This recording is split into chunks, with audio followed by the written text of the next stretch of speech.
Nazokatning sukut ham oddiy sukut emas.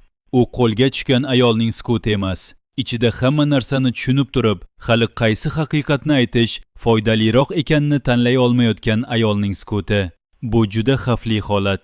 Chunki bunday odam bir paytning o'zida ham o'zini qutqarishga, ham kimnidir asrashga urinadi. Ammo serial juda nozik qilib ko'rsatdi. U qanchalik mahkam tursa ham xalqqa torayib boryapti. Odamlar uni allaqachon voqeaning markaziga qo'yib bo'lishdi. Endi savol uning aybdor yoki aybsizligida ham emas. Savol shundaki, u qulay fursat kelganda kimni fosh qiladi va kim uchun sukut saqlaydi. Manzura bu qismda tashqi tomondan ehtiyotkor, ichki tomondan esa tamoman parokanda ayol sifatida ochildi. U ketishga shoshilyapti. Bollarni ko'rish bahonasini aytyapti. Ortidan so'rashsa yo'q deb qo'yishni tayinlayapti. Bularning hammasi bitta narsani ko'rsatadi. U vaziyatning oddiy noqulayligi emas, xavfli burilish ekanini hammadan oldin his qildi. Manzuraning eng katta fojiasi shundaki, u hali to'liq ayb ichida emas, lekin ayb soyasiga kirib bo'lgan. Bunday holatda odamning yuragi ikki tomonga yirtiladi. Bir tomonda jon saqlash instinkti, ikkinchi tomonda vijdon. Shu sabab u har bir gapni o'lchab gapiryapti. Har bir odamga yarim haqiqatni ko'rsatyapti. Bu esa keyingi qismlar uchun juda katta psixologik portlash tayyorlayapti. Chunki yarim haqiqat bilan uzoq yashab bo'lmaydi. Manzuraning onasi esa bu qismda eng og'riqli xatoni qilgan odam bo'lib chiqdi. U qizni himoya qilyapman deb o'ylab, aslida qizning atrofidagi devorni yanada toraytirib yubordi. Tergovga borib, bilganini aytib kelishi onalik nuqtai nazaridan tushunarli. U adolatni tanlayapti deb o'yladi. Qizni poklab qo'yamiz deb ishondi. Lekin hayot har doim ham niyatga qarab hukm chiqarmaydi. Ba'zan eng katta xiyonat aynan yaxshi niyat bilan qilinadi. Mana shu yer qismning eng og'ir hissiy qatlamlaridan biri bo'ldi. Chunki ona uchun bu rostgo'ylik, qiz uchun esa sotuv. Keyingi qismlarda shu bitta qadam ona bola orasidagi ishonchni larzaga solishi aniq. Ayniqsa nazokat bilan bog'liq iplar birin-ketin yechila boshlasa, Manzura o'zini na onasiga, na do'stiga, na o'z vijdoniga oqlay oladigan holatda qolishi mumkin. Sodiq esa bu qismda juda qiziq tarzda ko'rsatildi. U to'liq ayblanmaydi, lekin mutlaqo pok ham ko'rinmaydi. Shu noaniqlik obrazni yanada xavfli qiladi. Katta pulning yo'qolishi, moliyaviy bosim, ishchilar maoshi masalasi, muzlatilgan mablag'lar haqida gap ketayotgan bir paytda Sodiqning tashqi sovuqqonligi, ichki vahimani yashirayotganini sezmaslik qiyin. U hali ham boshqarayotgan odamdek ko'rinadi, lekin boshqaruv qo'ldan chiqayotganini his qilyapti. Bunday erkaklar eng xavfli pallaga aynan shunda kiradi. Chunki ular haqiqatni qabul qilib yashamaydi. Nazoratni qaytarib olish uchun keskin qaror qiladi.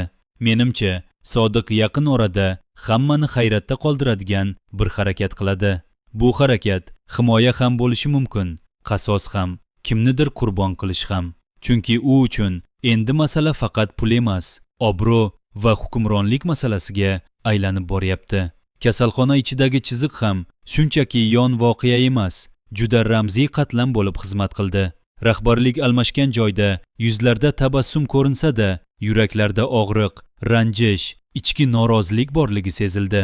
25 yil bir joyda ishlab, endi o'rnini boshqasiga topshirayotgan ayolning og'rig'i shunchaki lavozim emas, bu qadrsizlik hissi. Yangi rahbar esa bu kursning naqadar sovuq va yolg'iz ekanini endi tushuna boshladi.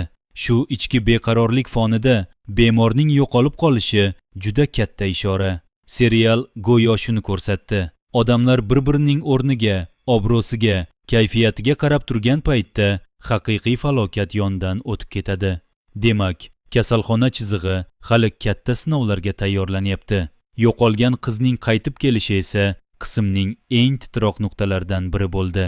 U oddiygina chiqib aylanish uchun ketgani yo'q. U ichidagi dardni o'chirish uchun bordi. Qasos olish istagi bilan yashayotgan odam aslida hali yashashni tanlamagan odam bo'ladi. Uni tinchlantirishga urinishlar, oldinga qarash mumkinligi haqidagi gaplar, boshqalarning ham shu fojiani yengib chiqqani haqidagi ishoralar juda muhim edi. Chunki serial bu yerda bitta katta savolni tashladi. Odamning hayotini sindirgan narsa kasallikning o'zimi yoki unga yuklangan uyatmi? o'sha qizning ko'zida aynan uyat bilan qasos aralashib ketgani ko'rindi. Bu esa keyingi epizodlarda juda og'ir oqibatlarga olib borishi mumkin. Chunki ichidagi alamni tashqariga chiqargan odam vaqtincha yengillashadi, lekin undan keyin bo'shliq yanada kuchayadi. O'sha bo'shliq esa yana bir xavfli qaror tug'dirishi mumkin. Bu qismda eng e'tibordan chetda qolishi mumkin bo'lgan, lekin aslida juda kuchli detal bolalarga tegishli sahnalar bo'ldi. Onaning suratini kattaroq qilib chiqarish iltimosi oddiy gap emas. Bu bola xotirasini ushlab qolmoqchi.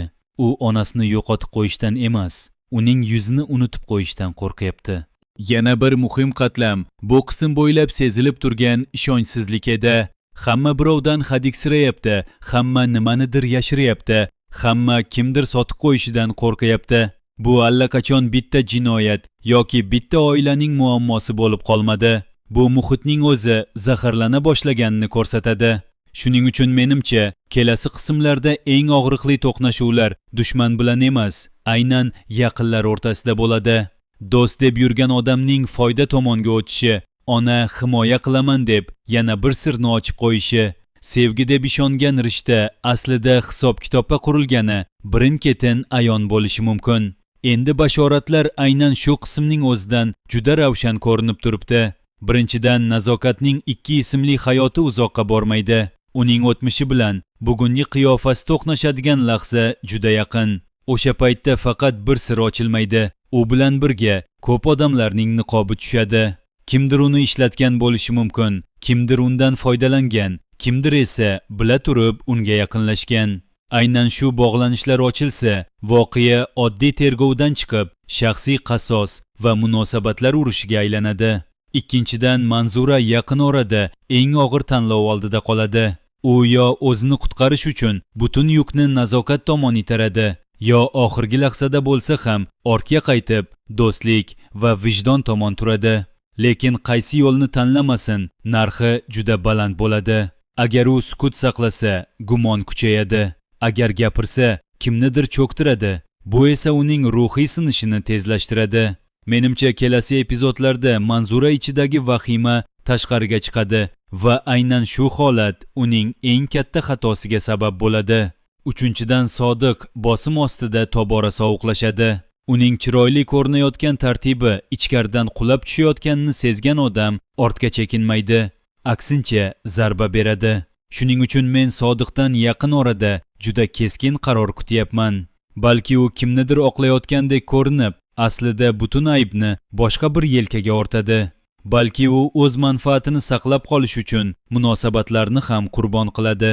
Chunki pul yo'qolgan joyda faqat hisob emas, xarakter ham ochiladi. Hozir esa aynan Sodiqning asl xarakteri sinovga kiryapti. To'rtinchidan, kasalxona chizig'i hali boshlanishi bo'lib chiqadi. Yo'qolgan bemor, ichki taranglik, yangi rahbarning zaif nuqtalari, xodimlar orasidagi g'iybat va ishonchsizlik, bularning hammasi katta inqirozga zamin tayyorlayapti. Menimcha, u yerda yaqin orada shunday bir hodisa bo'ladiki, bu nafaqat ish tartibini, balki ayrim qahramonlarning taqdirini ham o'zgartiradi. Ayniqsa, qasos bilan yashayotgan qizning ichki holati barqaror emas. U yana bir keskin qadam qo'yishi yoki aksincha kutilmagan rostni aytib yuborishi mumkin. Har ikki holatda ham bu voqea boshqa chiziqlarga ham ta'sir qiladi. Beshinchidan, onaning bitta gapidan boshlangan mayda dars katta oilaviy parchalanishga olib kelishi mumkin. Hozircha hammada to'g'ri qildim degan o'zicha bir dalil bor. Lekin voqealar chuqurlashgan sari hech kim o'zini oqlay olmay qoladi. Ana shunda eng og'ir sahnalar boshlanadi. Ko'zda yosh, yurakda alam, tilda esa kechikkan haqiqat bo'ladi. Shunday pallada aytilgan birgina rost so'z ham yillar davomida berilmagan zarba bo'lib tegadi. Bu qismning kuchi voqealar sonida emas, hissiyotlarning tagidagi qorong'ulikda edi. Hech kim to'liq ochilmadi, lekin hammaning ichidagi yoriq ko'rindi.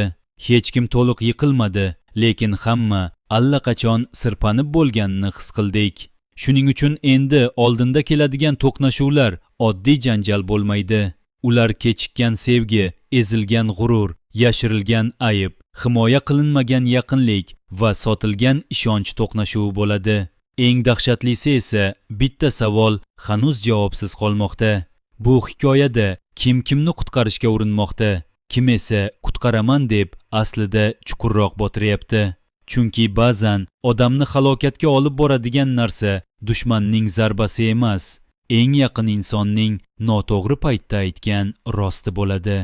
Endi esa aynan o'sha rostlar birin-ketin yuzaga chiqishga tayyor turibdi. O'sha lahza kelganda kimning ko'zidagi yosh chin bo'ladi, kimning sukuti aybga aylanadi, kim esa bir umr ko'tara olmaydigan qarorni qabul qiladi. Mana shu savollar keyingi qismlarni nafaqat qiziqarli, balki yurakni ezadigan darajada kutishga majbur qiladi.